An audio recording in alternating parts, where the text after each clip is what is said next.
that brand thing, like I'll blow your mind. So brand has always been a part of the equation. I think it's funny to see like people fight about this in the SEO space. Branded queries versus non-branded queries. Does it matter? Does it not matter? Like, who cares? They're just branded. Of course you should be ranking for them, but it's all one song. You got to build your organization around that. I think the days of the CMO knowing how everything works is gone. That's the CMO. I have a whole thing on this. CMOs are terrified about brand protection. That's how it's always been a factor in the conversation. The reason why it's in the conversation now is because you can't ignore it. You go to the LLM, you see it there, and you know you're not getting traffic. And your brand isn't logos. It's how your customers feel about you. Yes. And that's the beautiful thing about LLMs now, is if you are actually really good at what you do, if you service your customers well, you have great reviews, you have referral business, what's going to happen, instead of a SERP, you're now going to get recommended by a robot with a high degree of trust and referral. And that's powerful to branding. So here I'm on with Mordy Oberstein. Did I say that right? Oberstein? Yeah, you got it right. Yeah. Okay, so don't mess it up. Already offended my guest, who's a absolute savage in the world of SEO and GEO. And so I really appreciate you coming on the podcast. There's just no way you could have butchered it more. I used to be a public school teacher in Baltimore City, and the principal of the school, check this out. My name's Oberstein. So they thought that it must be Albert Einstein, and got up in front of the entire staff and said, to quote Albert Einstein, like, I think I'm the only Jewish person you know. That's great. Well, being a Swiss kid growing up with a name like Fraunfelder, it was pretty bad myself. So we could probably lament on that a while. So, well, hey, thanks so much for being on. So you are head of brand at SE Ranking. You've had stops with SEMrush.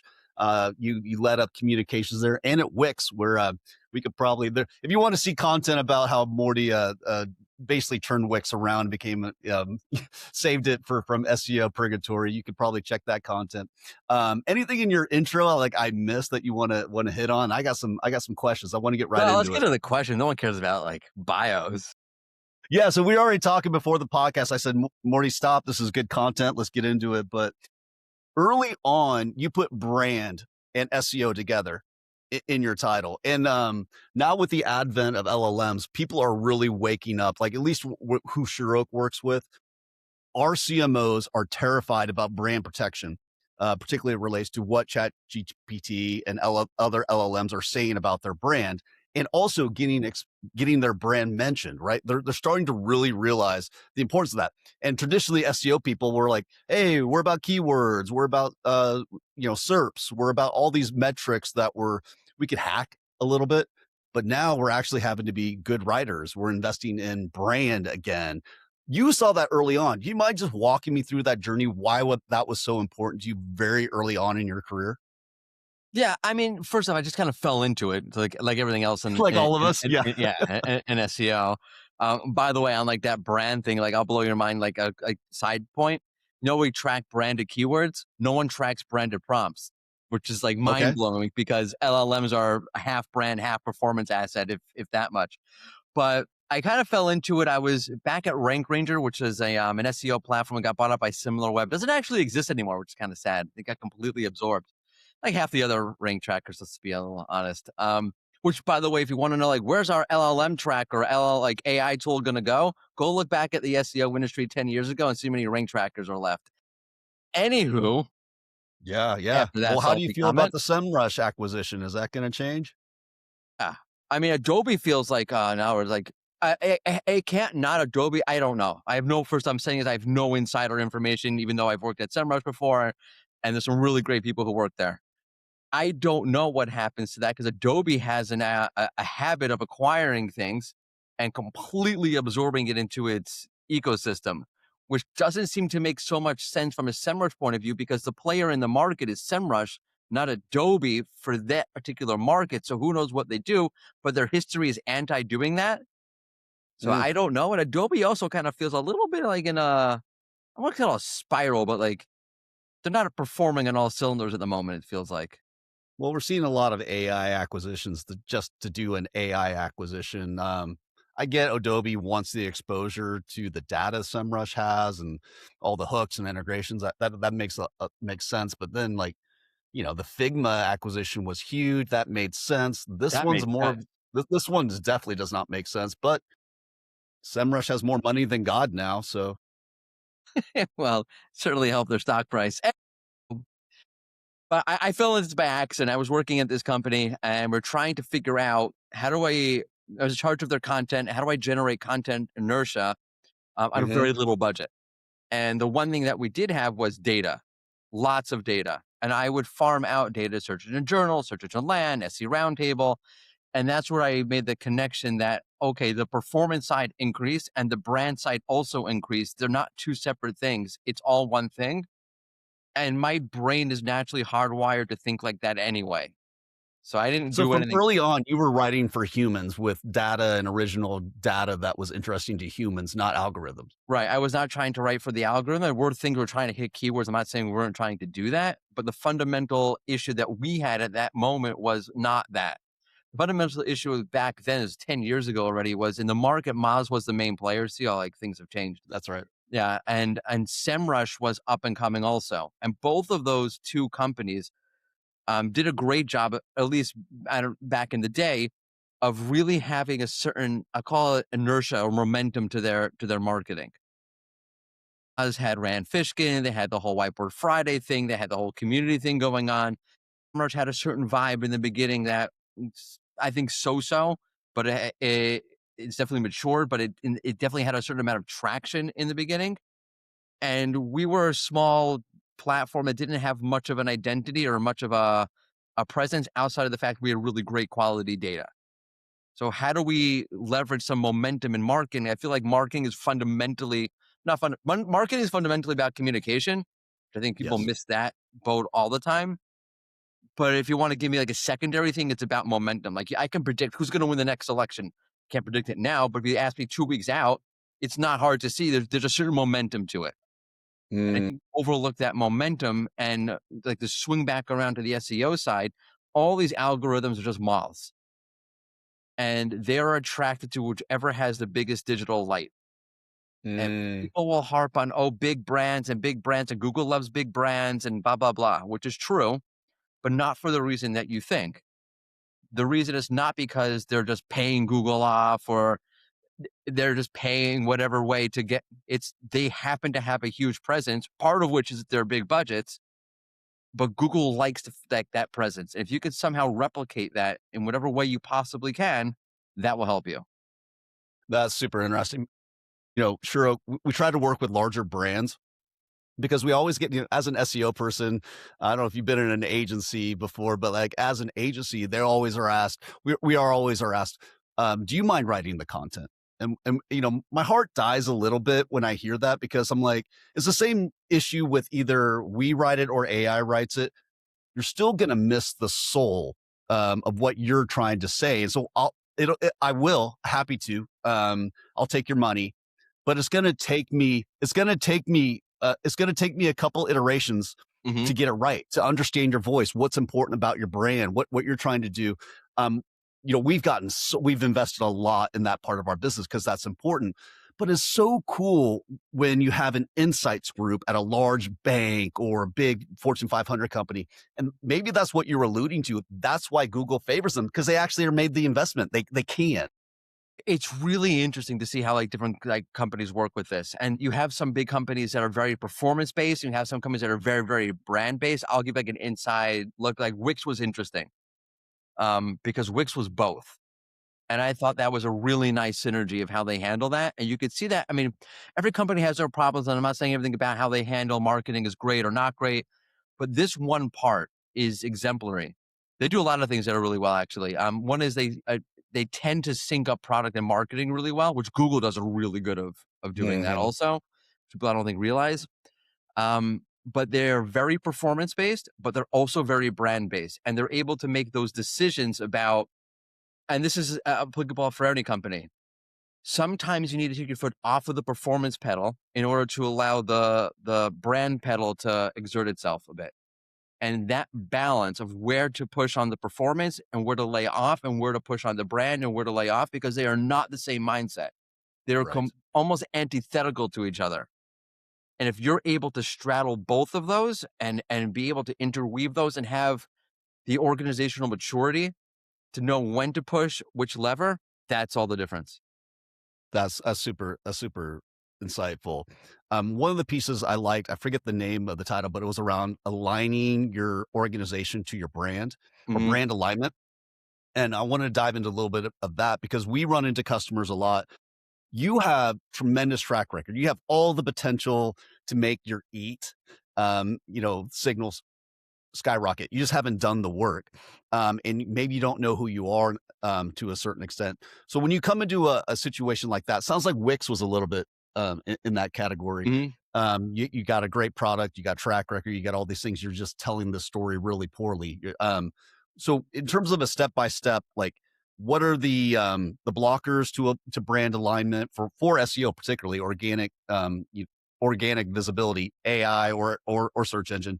And like, what are the 2 or 3 things people need to watch out for from that article, or just what you think about now, because the world's changed already. Yeah, and that's where the world's kind of, and that's like how the whole conversation got it really integrated. Because when you go to an LLM, what you're getting back is positioning, So good. right? That's basically what it is. Like the classic like case I've been using on this one. One of them has been Gatorade, another one has been oh god, Garmin. Right. So Yes. we're a little on the older side. So remember Garmin when you plug the thing into the car, right? Yeah. Yeah, yeah, I remember that. Now it's on my Right? wrist. It's so nostalgic. And people, all you young people can't relate to this. And you had to stick this device into the there wasn't even a place to it. You had to have a converter to your cigarette lighter. Yeah. Yeah. Yeah, yeah, yeah.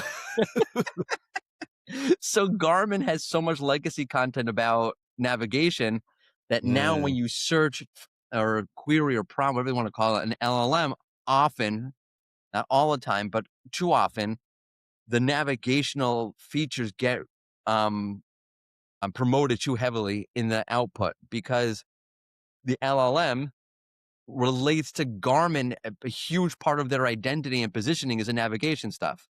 So that's what it's going to Mm, showcase. Where if you're Garmin and you have the smartwatches, it's really about the whole fitness tracking. The GPS part is nice, but that's not what you're going for. The the problem with that is just in their case, it's pivoting identities, and that's just hard. mm, We can talk yeah. about that. But in general, what happens is just a complete lack of identity. And that and this is a problem. It's true on the SEO side, on the performance side, and on the brand side. Everyone's guilty of this. You jump over the identity step because there's no actual KPI or output that's related to it. It's simply who are we? What are we about? And now how do we create positioning? And sometimes that's latently assumed in brands and you can get away with it. Sometimes not. And you'll see Wix is a great example. This is not working well right now, I don't think, my opinion, no insider Mm, information. yeah, So yeah. they've pivoted back to SMBs because they need to get in on the whole AI thing because that's where it seems like the stock value is. So they went from let's level up agencies, more professional, designers, marketers, whatever it is, going back to DIY a little bit. So who are they? And it's a little bit ping pong and it's a little bit confusing when companies do that. Jaguar is the classic example of that. I don't know, a year or two ago, they pivoted, they released a whole new concept. I don't know if you haven't seen this, I don't know how to describe it, but go to YouTube and Google new Jaguar commercial. Again, I'm dating myself. If you've seen a performative dance music video from the 1980s, that's what it looks like. Interesting. I It haven't checked is that one out. wild. Why I have no idea what it has to do with the car. Zero. No clue.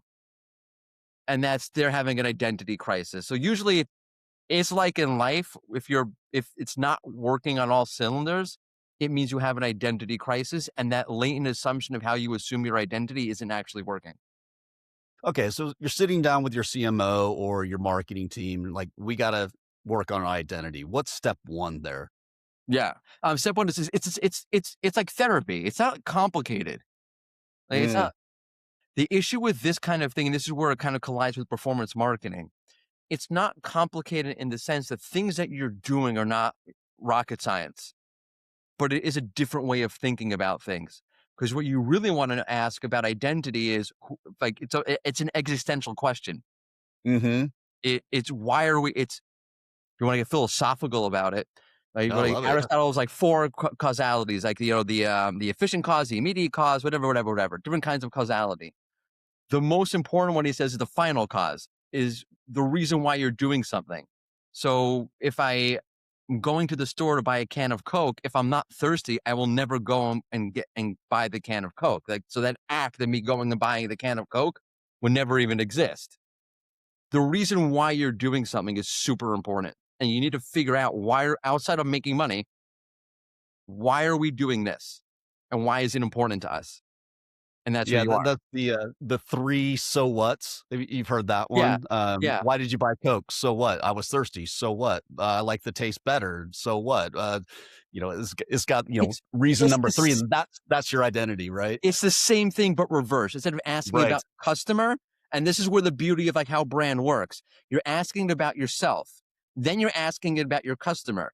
And where those two things overlap, that's your positioning. That's great. Yeah.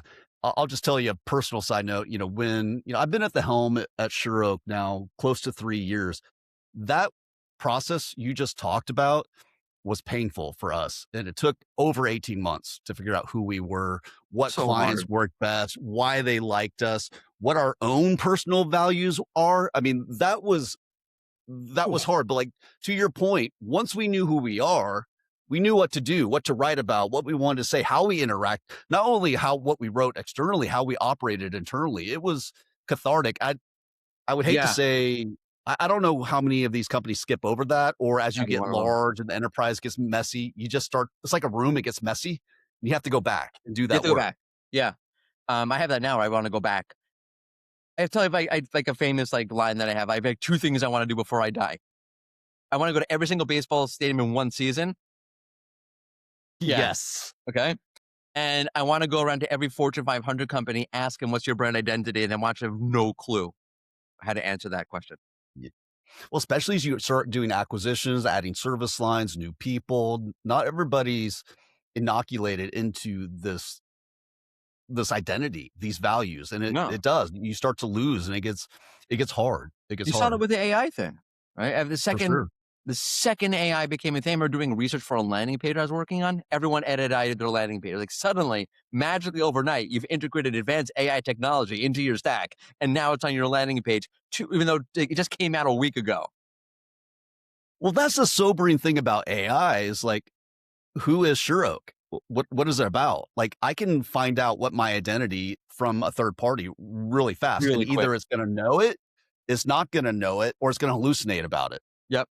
And that's what's so amazing about, and that's why we're having this conversation for an SEO audience, because that's what happened. I don't need to run a complicated brand audit anymore to figure Mm, out, okay, how is the internet understanding me? Because an LLM does a pretty good job of functioning as a proxy for how the web understands you. And I can just ask it, and Will Reynolds talked a lot about this. And we talked about it before the show. Branded prompts are if you're not tracking your own brand and you're just looking at discovery prompts, you're missing half the thing. I challenge you, like you're listening to this now, go to Google, type in which is better, vitamin water or Gatorade, and you can do a chat, you do it, whatever. All of them tell you the same thing. It happens to be from a search volume perspective. Health is the most search related kind of query for Power make Rail. total Is like, sense. yeah, which makes sense. The AI will essentially tell you, the last time I checked this, for daily drinking, you want to drink vitamin water. For intense workouts, you want to drink Gatorade, and both of them are not really healthy. Which is amazing because it's called vitamin water and they haven't figured that part out yet. So they got some identity work to do. Well, that's how it didn't work. Like what color screams natural and like hot neon pink? That lines up. Yeah, that does line up. Yeah. But so this is where like, okay, people are not thinking, but the people at Gatorade and the people at Coke who owns vitamin water, either they don't care, they're making enough money, who cares? It's probably the case, they just don't care. You know how many times the word health is mentioned on any of these websites? Zero, none. It is not mentioned on the Gatorade homepage. Zero times. Interesting. But that's how LLMs understand you, as not being healthy. Yeah, I mean, it's an interesting. And I've started to talk about this more on our social media, but like when Gartner came out that SEO was 9% of total digital marketing spend, that's a problem. I mean, that's around all. So that just means people have not been. Yes, you bucket it as SEO, but you should be bucketing it as your brand. And your brand isn't logos, it's how your customers feel about you, is Yes. what. And that's the beautiful thing about LLMs now is with all the AI slop, I'm not really worried about it. With all the AI content that's going out there, what's going to happen with LLMs is if you are actually really good at what you do, if you service your customers well, you have great reviews, you have referral business, what's going to happen instead of a SERP, you're now going to get recommended by a robot with a high degree of trust and referral. And that's powerful to branding. Yeah. That's a huge step and a huge, that's where it's so, first off, like none of this, I feel, to use like a SEO joke, old, not new. Yeah. Oh, not This new. is Yeah. not new, right? Google's always been aware of when you search for shoes that the next word is Nike, like Nike sneakers, Nike, basketball shoes, Nike running shoes. It's aware of what you're throwing into the search bar, and the fact that Nike gets associated with shoes is a thing. So brand has always been a part of the equation. I think and it's funny to see like people fight about this in the SEO space. Branded queries versus non-branded queries. Does it matter? Does it not matter? Like, who cares? They're just branded. Of course, you should be ranking for them. But it's all one song. And my way of explaining this is Neil Young was like doing a concert one time. True story. Neil Young was doing a concert, and some jerk yelled out in the front row, "All your songs sound the same." And he yelled back, "It's all one song." He easily leaned into it. Yeah. That's my brand, man. It's all one song. It's how you're perceived across the world, whether that be people, that's your brand, is how you're being perceived, as you mentioned, how Google's perceiving you, how LLMs are perceiving you. It's all perception. It's all the doors of perception, to quote William Blake. Wow, now we're like really got cut across it. Yeah, you went back. Yeah. That's how it's always been a factor in the conversation. The reason why it's in the conversation now is because you can't ignore it. You go to the LLM, you see it there, and you know you're not getting traffic. I was just pulling over talking. I ain't read the whole thing yet, so if I'm misquoting, I apologize. It's Danny Goodwin wrote an article on Search Engine Land. The headline is Walmart ChatGPT checkout converted 3 times worse than website. Yeah, obviously. Yeah. People, and that doesn't mean that the ChatGPT part wasn't important. It means that maybe they went and they Googled you or went to your social account or whatever it is, and then said, okay, let's hit the website and see if we actually like this or not. And that's where I don't know. I think that the conversation around this died down. The whole Reddit hack. Oh, if Reddit is showing up in the citations, so who cares? It's a citation, no one's getting traffic off it anyway. But then we should just go to Reddit and just produce mass quantities of content on Reddit. And that's where performance marketing hits a wall. Sure. Okay, let's play that out. You do that. You show up in the citation. Okay, now people head off to click on the Reddit URL in the citation, which is not happening because no one's clicking on the damn URL anyway. And they see your brand being recommended. What do you think happens next? They just they pull out their wallet and start screaming, "Here's my credit card number." They have to go to one of your assets first, like most likely your website. And if you look like a scuzz bucket on your website, they're not going to pull out the credit card. And if you're using that kind of strategy, most likely the tendency to be a scuzz bucket on your website is higher than if you're not using that Reddit strategy. Yeah. So you're not thinking that through. That's so good. I think you mentioned this in a lot of your writings too, is paying more attention to the conversation, not the first query, right? Because what's happening, I read, Sixth Sense, Kerry Cunningham, he's a researcher. I don't know if you know him, but he did the 2026 B2B buyers report. And what was interesting in that was the top 4 vendors that were chosen in B2B. So non-discretionary purchases, but the top 4 vendors were always well-known brands. They weren't pulling it from ChatGPT. They weren't looking at the LLM. Yeah, they might have saw an ad. There might be some brand exposure that happened there. But the sale was won and lost in that middle of the funnel where you're having the conversation with ChatGPT. Tell me about this brand. What are their reviews? What are their competitors? Rank and stack them. That's where the sale is won and lost. And if you don't have content, or if you're not edifying or participating in that conversation, doesn't matter if it's on Reddit or your website or wherever, you have to participate in that conversation. Yeah, that's a great way to put it. And I think that sometimes when you're just creating content from an SEO point of view, what you miss is that the content is a corpus. It's a conversation. And this is an old conversation. People are, yelling and screaming. I love, like, everything is a debate in SEO. Should you focus on 0 search volume keywords? Yes, no, yeah, the answer is obviously yes.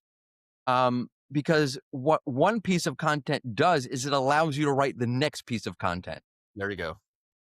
And when you don't think about content as a conversation that you're having, Rand Fishkin's talk about this a lot. I'm not, like, it's not just my point.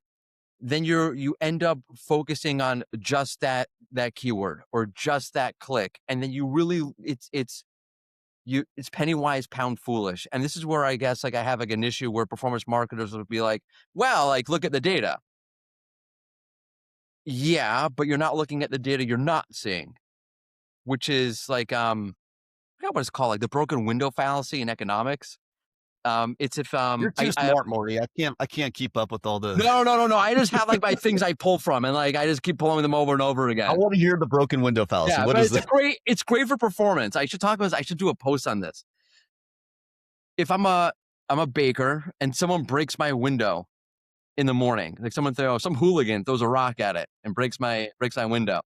So people will be like, oh, this is great for economics, because, like, now the glass maker is going to get $100 as which is, like, obviously stupid, because then we just have a hooligan break the window every morning, which clearly doesn't work. That's not how economics works. But the reason why that doesn't work is because you don't see. What you see is the glass maker has $100. What you don't see is that the baker would have gone to buy a new suit and buy an ice cream cone, and the suit maker and the ice cream person don't have any money, and only the glass maker has the money, and the baker's not any richer than he used to be, meaning he or she doesn't have any more wealth. They just have what they had before, which is a window. They don't have a window, ice cream, and a suit. That's good. That's great, right? That's what performance marketing. Oh, look at the data. But what you're not realizing is, if you didn't look at it just from this lens and you looked at it a little bit more holistically, you could probably have your cake, ice cream, suit, and window and eat it too. Yeah, I mean, so that is the problem with performance marketing. We focused on the performance, right? Because and I'm using the word KPI as a proxy for performance. Yeah. And yes, we've lost attribution, we've lost all these things.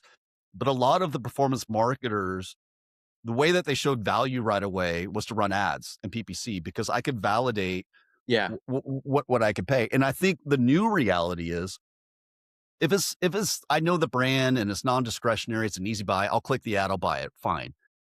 But the reality is, if I see the ad and I'm a little unsure of the brand, I'll ask my LLM buddy, tell me about this brand. Should I click on this? And then maybe I don't hit the ad, maybe I go direct, or I do it, or I see something around. And so, like, I've lost all this attribution.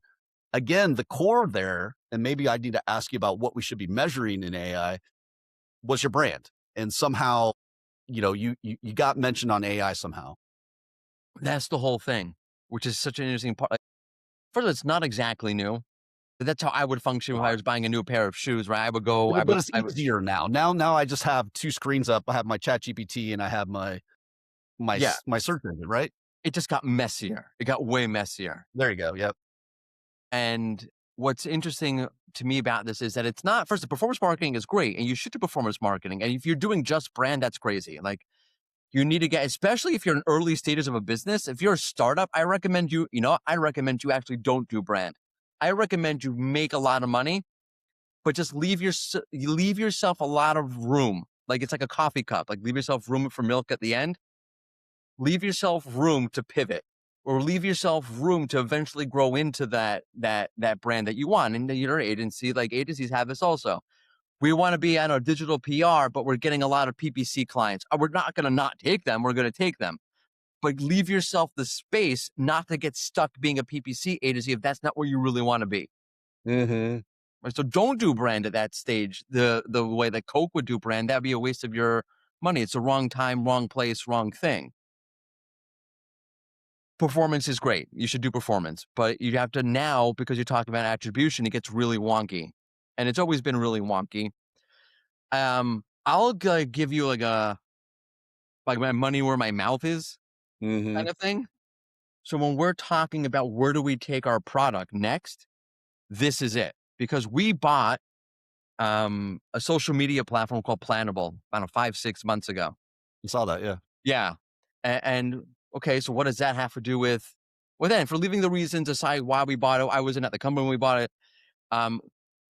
From a data perspective, why is that interesting? And it's interesting because you now have social media analytics. So I can see, wait a second, okay, I have LLM mentions. I don't know the value of those. And that's where, by the way, like, you should not be tracking tons and tons of prompts. They're not like keywords. And I'm saying we do offer prompt tracking. I'm telling you, do not do that. That is a waste of your money. And if someone's telling you you should be doing that, it's just snake oil, because they're probably getting a benefit out of it somehow. Right. I can tell you in 10 prompts how the AI understands it. If I keep prompting Sony and TVs, I can figure out in 10 prompts whether or not Sony's having an okay time with TVs or not. I don't need to track 4 million prompts like keywords to figure that out. Yeah, that's a lot of tokens. Yeah, okay. You're just spending a lot of money on the prompt tracking side. What I would probably spend my time doing more than just tracking the prompt is figuring out what happens because of that.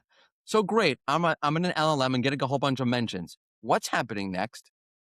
And because of the attribution, and because even Google Analytics doesn't give you the data that you need, the best thing that you have is correlation. And like in SEO, correlation doesn't equal causation. Well, guess what? Now it does. And this is not new. If you were running TV ads in the 1970s, this is how you were functioning. There weren't even Nielsen ratings yet. You had nothing. You're trying to figure out what's the value of running an ad, and you don't have performance metrics. So for that person running that ad since the 70s, they're looking at us now like, are you kidding? This is your question? Yeah. Joke. Good luck. Yeah. Don Draper of the Mad Men. Like, that's the way it rolls, man. We don't do ROI You got to figure out some kind of way to track this. So I would say focus more on figuring out what's happening. You see, first off, Rand Fishkin did a study in this with SparkToro. People are not just going to the LLM. They'll go to Google, they'll go to social, and that's what you're seeing with the Walmart thing. It doesn't begin or end with an LLM. First off, the accessibility, not like accessibility like in terms of disability or accessibility to information, is so easy. I literally copy and paste the same prompt into Google. First off, I can move tabs to AI mode. I can see the AI override. I can see the organic results in one kind of thing. I can then just copy and paste to ChatGPT. I can copy and paste to Reddit. I can copy and paste to, Twitter if I wanted to. It's so easy to access the information. Why wouldn't you verify and go further down the rabbit hole? It's not going to cost me any money or time in a real way. So that means that correlation kind of becomes your friend. Like, what happened next? So if I went to AI mode, I asked, are the Yankees good? The Yankees are not good. I think the Yankees are completely overrated. I'm a Yankee fan. This just bothers me. I can see. Yeah. Great. I then Google I'm intrigued now by the Yankees. I go to Google. The first thing that shows up is a knowledge panel. I see their social media profile. I click on it. I like these Yankees. This is interesting stuff. Follow. The net. I may live in Timbuktu. I am never going to a Yankee game. I might watch them now. I don't know. I'm never going to show. So if you're looking at ticket sales as the metric for LLM mentions, wrong metric in this case. What you might want to look at is, are you getting more followers and are they more engaged with your content? That's good. Which is like, what? Yeah. Like, because they did a Google search, it's an entity, and the first thing that shows up is social media profiles. That might be a way to track your LLM mentions and see if they have any actual audience value or not. I don't know. It could be time spent on page. It could be ranking. It could be branded search, right? LLM, I see, what are the best vacuums? And now I see Dyson shows up and I copy and paste the result and I go search for that Dyson product and I land on Dyson's landing page. So it could be direct traffic. I see Dyson show up there. I just go to Dyson.com. Correlation. You got to figure out what happened afterwards. And there's no answer to that other than looking at the data and figuring it out. Yes. If you have positive AI brand mentions, if that's going directionally the right way, if you have positive sentiment, I think a lot of people have brand mentions but have bad sentiment. Yeah, sentiment, which is I love that. Yeah, you have the mention. Let's work on that. and it says we suck, but who cares? Like, we have the mention. Yeah, we just forgot the other half of the equation that's really important to our brand. But let's say all those things are performing well, at least in our case with our clients. PPC does better, social does better, all these things. It makes all ships rise. And to your point, like, if I'm a startup, should I invest in SEO right away or GEO, or wherever the heck we're calling it these days? It's the right time, right place, right time. That's where you got to figure out where you are in your cycle. And what we see for larger brands, you got to eat your vegetables. You got to work out. You got to do the SEO, the organic content. Yeah, it's everything. Would you start on PPC day one? I personally would start on social day one. Yeah, for sure. Yeah, that's the cheapest, best way. Absolutely. It's a great way. You get content going. You start refining things. You start building an audience. You start figuring out where you are, where you're at, what works, what doesn't work, and you take it from there. That's why I would start. I would start on social. 100%. If it works on social, it'll work in organic. Yeah, typically. And what you're trying to do, and what you're trying to now measure, is brand lift, and it's always been that.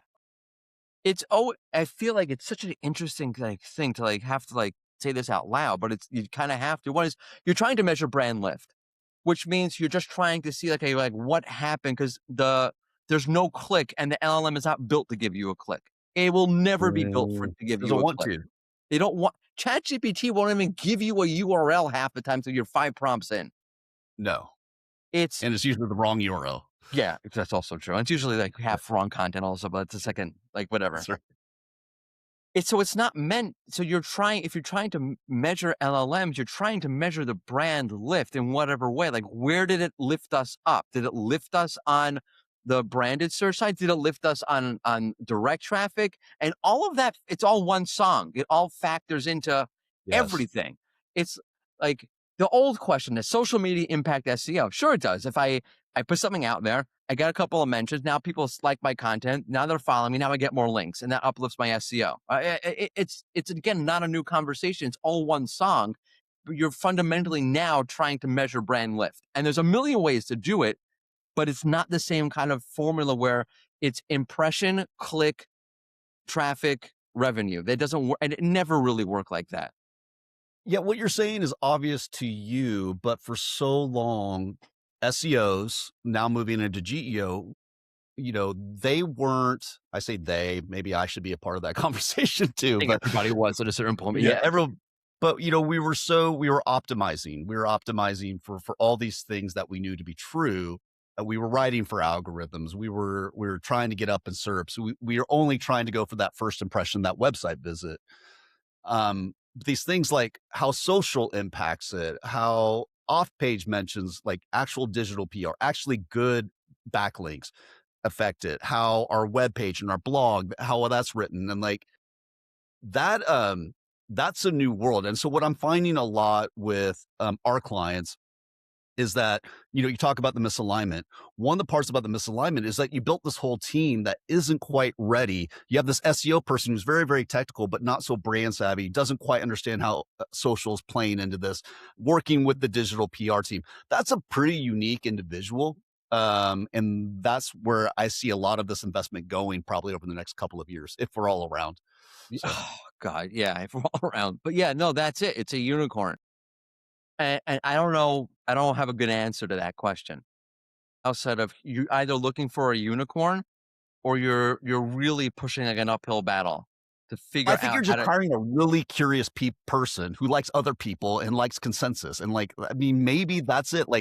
You got to build your organization around that. I think the days of the CMO knowing how everything works is gone. That's the CMO. I have a whole thing on this. The CMO does not care. The CMO cares about one thing. When they go into that meeting with the other C-level people, And gonna I am keep my not job. saying this about all CMOs. I do have certain people in mind when I'm saying this.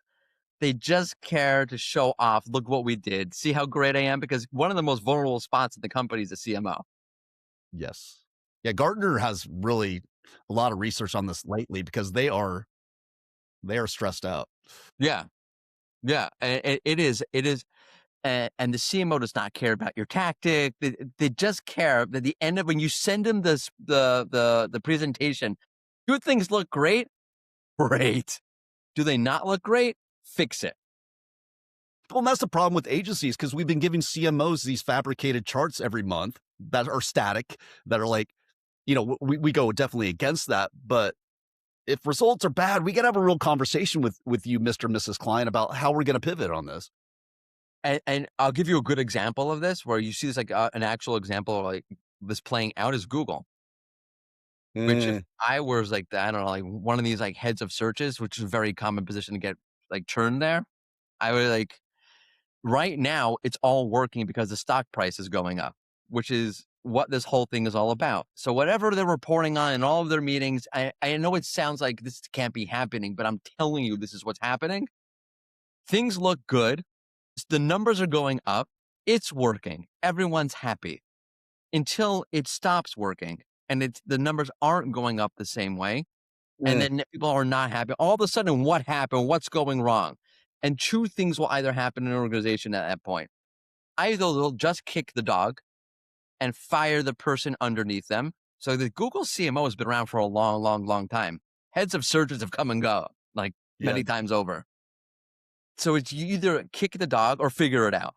Most companies will kick the dog and will just reshuffle, restructure, or fire people. And no actual change will ever actually occur. And the CMO is typically because of the incentive structure, a lot of these companies, I know this is a spicy take, and it's not true of all CMOs. There's not really an incentive to do actual change. So if the numbers are going well, why change? And if the numbers are not going well, why actually change? Just blame it on somebody below you. Because change is hard in marketing. Oh, change is impossible. Change is the worst. I mean, because think about how marketing is involved. It's not the multi-channel marketing. I mean, like that term alone causes me anxiety because like, how could you possibly be an expert on paid media placement, brand, performance marketing, digital PR, social? The CMO is in a hard, so the great CMO, and we work with some great CMOs, right? But what they're good at, what I've noticed is they focus on 2 or 3 channels that they're really comfortable with. And what they don't know, and they're willing to listen to feedback. Yep.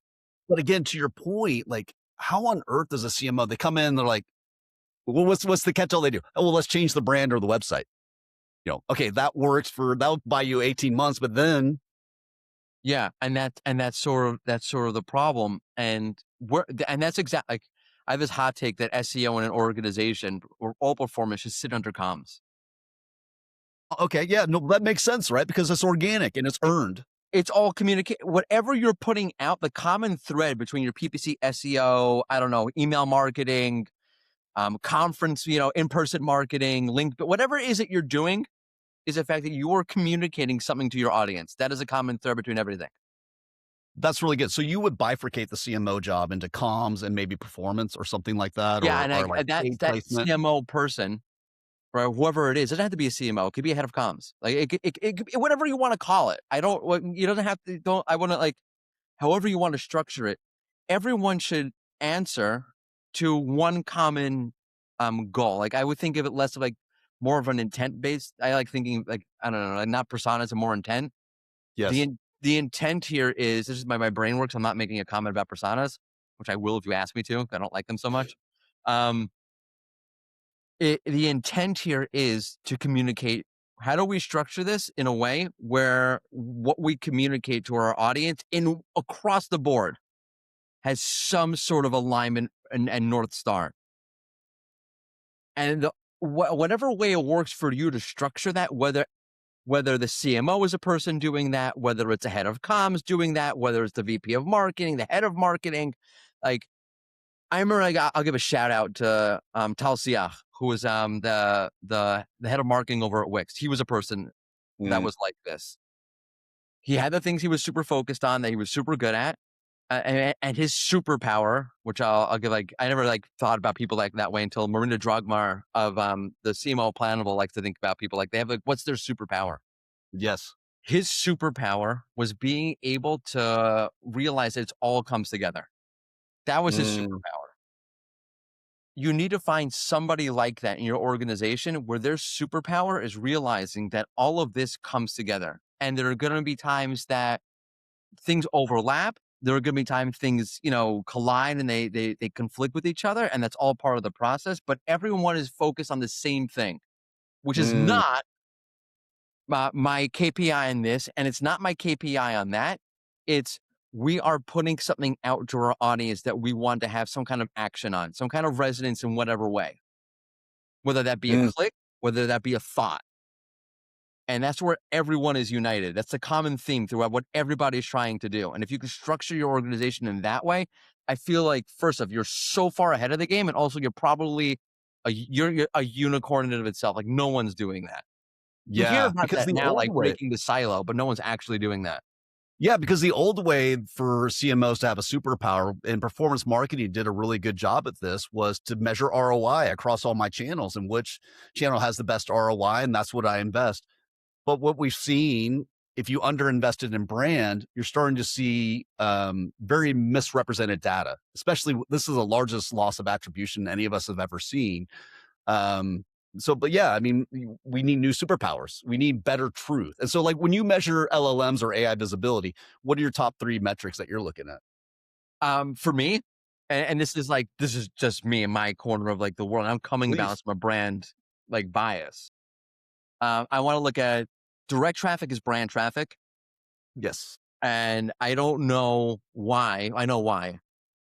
People haven't taught you. Hear about it more now. Like you hear like, okay, like what do we do? We'll look at direct traffic, or look at direct traffic to LPs or whatever it is. And I've always felt this way about marketing in general. Like the end goal of marketing is that people come to you and you don't have to go chase them around screaming like a chicken, your head cut off. I feel like that's the goal. Also known as sales. Right. Yeah. You don't want to be, hey, look at us, like I'm ranking for the key. You just want to be Netflix, where they just come to you every month and they pay for your subscription and barely use it. It's all crap. No, you don't want to do Netflix. Yes. From a traffic point of view, you want to be. So that direct traffic is enormous. And I know that direct has been a black bucket or a black box rather for anything that's not attributable. Right. But it's also, and you can see this, by the way, in your data, you can see that if you're running a paid campaign, your direct traffic will also go up. Which is because people see the thing and then they just come back. They bypass whatever it is.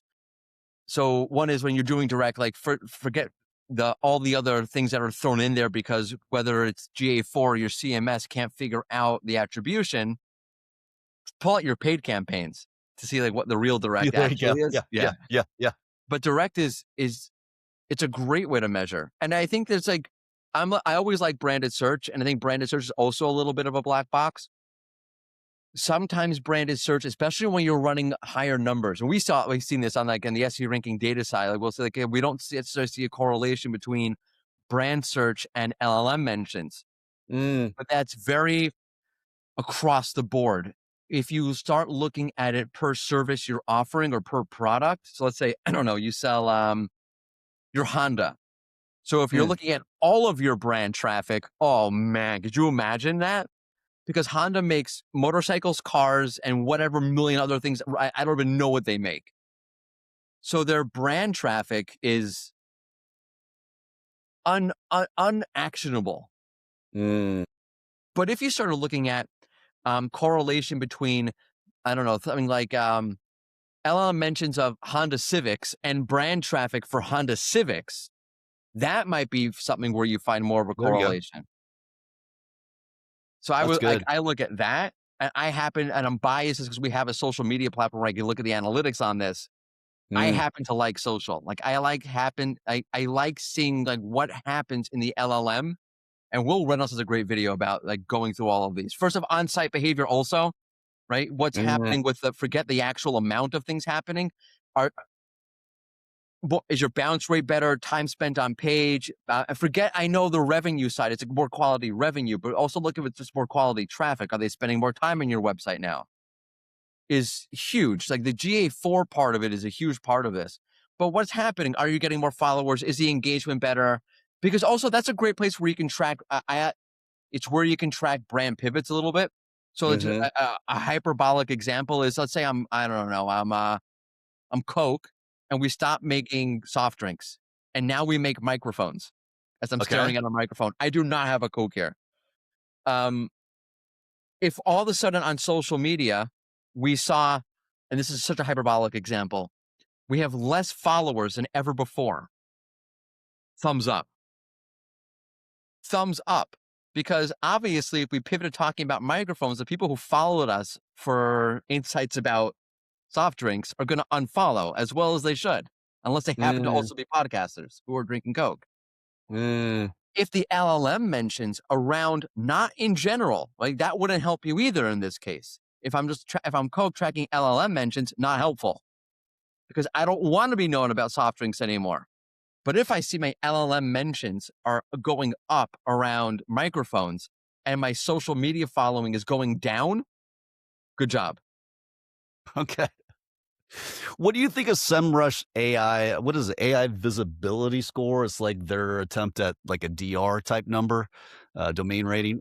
Do you like it? It's confusing to me, but I'm trying to work with it. I'm trying to give it a chance here. I mean, as a competitor to SEMrush, I'm going to say, no, I hate it. It's garbage. No, I'm kidding. Yeah. Do you have your own equivalent at SE ranking? Yeah, no, it's something we talk about. Like big shout out to Mike Koranugan, who's our VP of product. Like, what's a right way of scoring? We just updated how we score visibility, actually. How do you actually score? Yeah, how do you actually score visibility is complicated. I think those kind of metrics are helpful directionally in general. Like whether it's this metric, whether you're talking about old school metric like domain authority. Wow, that hasn't been a thing. Like, and we're like, how much domain authority? People were, I miss the days on LinkedIn when people would be in my inbox trying to sell me links and domain authority. Okay. Yeah, what happened to all the link builders are gone. I don't get like DMs like that anymore. Yeah, I mean, it's different. I mean, we do a lot of off page. I would love your take on this, but like it has definitely moved to more it's not your dad's link building, right? Like, try and get some kind of like citation. It's definitely much more write a good guest post, make something that's link worthy. And trying to get that play. It's much more, it's much more adjacent to digital PR or having it's much like more adjacent to digital PR than it used to be. Yeah. And I think that's where, like, going back to like your question about those scores, that's where they are helpful and not helpful. Because they will help you directionally see, okay, like, how are things going? But they're also very quantity based, as they have to be, because that's the super, if you're talking about, and this is where, like, if you're like analyzing an SEO tool, whether it's SE ranking, whether it's SEMrush, like put your thinking cap on for a second. What's our superpowers? We have access to so much of the web, like so much data. So tools will naturally try to loop in a quantifiable way of measuring something based on their superpower, which is look at how much data we have. So that's helpful, but also limited at the same time, because whereas a score like that might be helpful in you figuring out things directionally, it won't necessarily be helpful in you figuring out things qualitatively. Yeah. I always try to line up all the questions my customer's going to have back to that conversation. And I just try and see, is my brand mentioned in those conversations? To your point, maybe it's overthought a lot, but like, that's a simple exercise for me. That where are you in the conversation, and what's the sentiment or what's the perception? I think that's a better word than sentiment. What's 100%, the perception around that conversation? Is it good? Is it bad? It's always on a spectrum. Like, is it where you want it to be? Where are there gaps? Where is there opportunity? And this is from an SEO point of view, from a brand point of view. Like, there's always going to be user hesitancy into buying a product. But anytime you're asking somebody to spend money, whether there's a big reputation problem, or it's just, okay, before I spend this money, I'm going to ask a question or two about this. 100%. And And figuring especially in B2B, there might be 10 people buying oh, and asking questions, right? So you have to anticipate probably 100 questions yep. at least. And that's where SEO and perception, brand perception align. You want to hit them from a brand perception point of view, and you want to hit them from a discovery point of view. You want them to have that perception that, okay, you've answered. And you also want to make sure they're able to find that information. So when they're Googling, I don't know, best B2B solution for whatever, if I have this problem and blah, blah, blah, blah, blah, you Mhm. show up. So good. So good. Oh, and just thinking about like, will ChatGPT have ads? Like, I still think you're gonna have the same thing. We're gonna have an ad, but I'm gonna skip down to the organic where I mean, or it's gonna be somewhere else.